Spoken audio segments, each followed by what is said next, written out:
వచ్చినా బాగుండేది. ఒక్కేడు పేసి ఊరుకుండేవాళ్ళం. మా గూడెల్లో కుక్కలు కూడా దొంగతనం చేయవు. అంత పిల్లల్ని పోషించే పురుషత్వం లేకపోతే వాళ్ళకి గొంతు బిస్కెట్ చంపలేకపోయావు.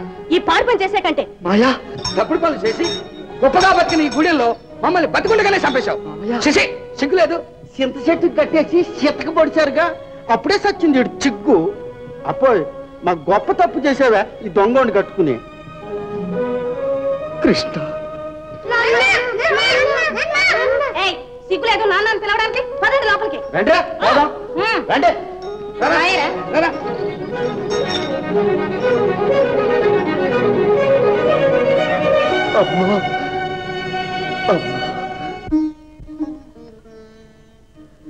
స్వామి, మన నారదుడు తడిపెడి బిడ్డల్ని కానీ సంతానాన్ని పోషించలేక నీచమైన చోర వృత్తికి కూడా పాల్పడి ఎలా అవమానింపబడుతున్నాడో చూసారా? నేనంతా గమనిస్తూనే ఉన్నాను దేవి. ఒకప్పుడు మన కుమారుడు తనకు వివాహమే వద్దని నీతో ఎలా వాదించాడో చెప్తలేదా? ఉన్నది దేవి.